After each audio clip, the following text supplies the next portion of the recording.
പിന്നെ ഞാൻ അധികം അടുത്ത് പരിചയപ്പെട്ടിട്ടില്ലെങ്കിലും എവിടെയൊക്കെയോ വായിച്ചിട്ടുണ്ടായിരുന്നു. Youngest CEO, youngest entrepreneur from Kerala എന്നൊക്കെ എവിടെയൊക്കെയോ വായിച്ചിരുന്നു. പക്ഷെ ആളുടെ ഫുൾ ഡീറ്റെയിൽ എനിക്ക് അറിയില്ലായിരുന്നു. അങ്ങനെ ഒരു തവണ എബിൻ ഒരു ഇമെയിൽ അയക്കുകയാണ് ആദ്യം ഉണ്ടായത്. ഞാൻ അതിന് റെസ്പോണ്ട് ചെയ്തു.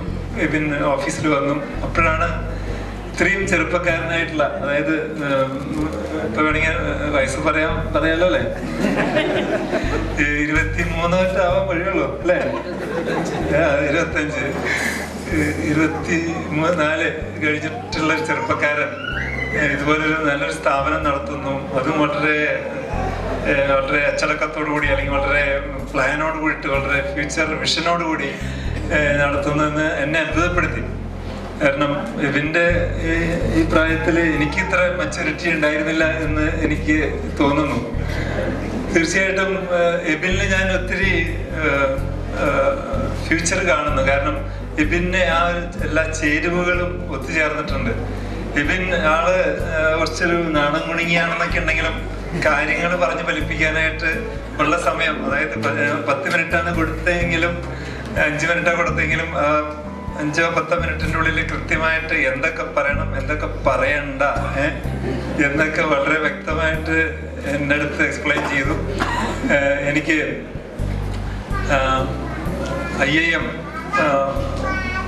പ്രസിദ്ധീകരിച്ച സ്മോൾ ബിഗ് ബാങ് എന്നുള്ള ബുക്കിൽ നിന്ന് എബിന്റെ ഡീറ്റെയിൽ ഞാൻ ഫുള്ളായിട്ട് വായിച്ചു. അപ്പോഴാണ് എബിനെ പറ്റിയിട്ട് കുറെ കൂടി ഒരു മതിപ്പ് വന്നത്.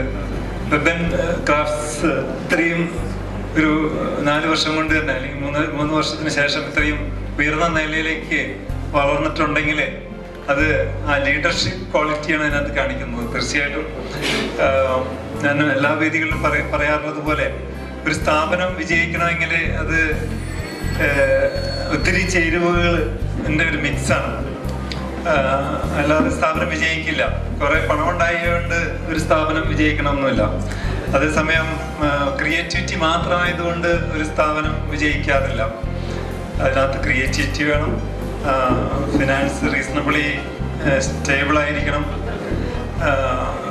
അതുപോലെ തന്നെ നല്ലൊരു ടീം വർക്ക്, ഒരു ടീം വർക്ക്. അത് ഞാനിവിടെ ഓൾറെഡി കണ്ടു കഴിഞ്ഞു. ഞാൻ നേരത്തെ വന്നതിൻ്റെ ഒരു അന്തരീക്ഷമൊക്കെ മനസ്സിലാക്കാനായിട്ട് പ്രത്യേകിച്ച് മധുര കോട്സിന്റെ ബാക്ക് സൈഡിൽ ഇതുപോലെ ഒരു ഇൻഫോ പാർക്ക് വർക്ക് ചെയ്യുന്നുണ്ടെന്നുള്ളത് ഞാൻ കേട്ടിട്ടേ ഉണ്ടായിരുന്നുള്ളൂ. ഇതുവരെ ഇവിടെ എത്താനുള്ള ഭാഗ്യം ഉണ്ടായിട്ടില്ല. അതിനും കൂടി ഇതിനൊരു അവസരം എനിക്ക് തന്നു. ഞാൻ പല വേദികളും പറയാറുള്ളത് പോലെ കേരളത്തിലെ ഒത്തിരി സാധ്യതകളുണ്ട്. നമ്മുടെ എല്ലാവരും കഴിവുള്ളവരാണ്. അതിനകത്ത് അതൊന്ന് ഏകീകരിച്ച് അല്ലെങ്കിൽ ഒന്ന് ക്രോഡീകരിച്ച് കൊണ്ടുപോവുക എന്നുള്ളതാണ് പ്രധാനം. അത് വിജയിച്ചിട്ടുള്ള എത്രയോ സ്ഥാപനങ്ങൾ കേരളത്തിൽ തന്നെ ഉണ്ട്. അങ്ങനെ നോക്കുമ്പോൾ എൻ്റെ ഒരു അഭിപ്രായത്തിൽ വെബൻ ക്രാഫ്റ്റ്സിന് ധാരാളം നല്ല ഭാവിയുണ്ട്.